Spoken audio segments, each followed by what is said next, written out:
ఇచ్చేస్తానో తెలుసా?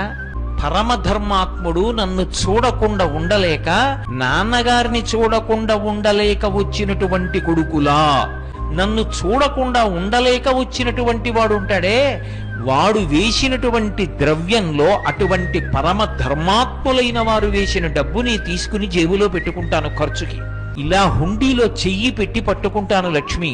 ఇలా పాపాలు చేసి పాపాల వలన దుఃఖాలొచ్చి దుఃఖాల నుంచి బయటపడడానికి ఆపద మొక్కులవాడా అని పిలిచి తీసుకొచ్చి నా హుండీలో వేసిన డబ్బుందే, అది మళ్ళీ జనులకు ఉద్ధరణ కొరకు వాళ్ళ కోరికలు తీరడానికి పంపేస్తాను. నా పేరు మీద ఎన్ని జరుగుతాయో, నిత్యాన్నదానం జరుగుతుంది, ఆరోగ్యం జరుగుతుంది, చెట్లు నాటుతారు, ఎన్ని ప్రయోజనాలు, వాటికి వెళ్ళిపోతుంది ఆ డబ్బు.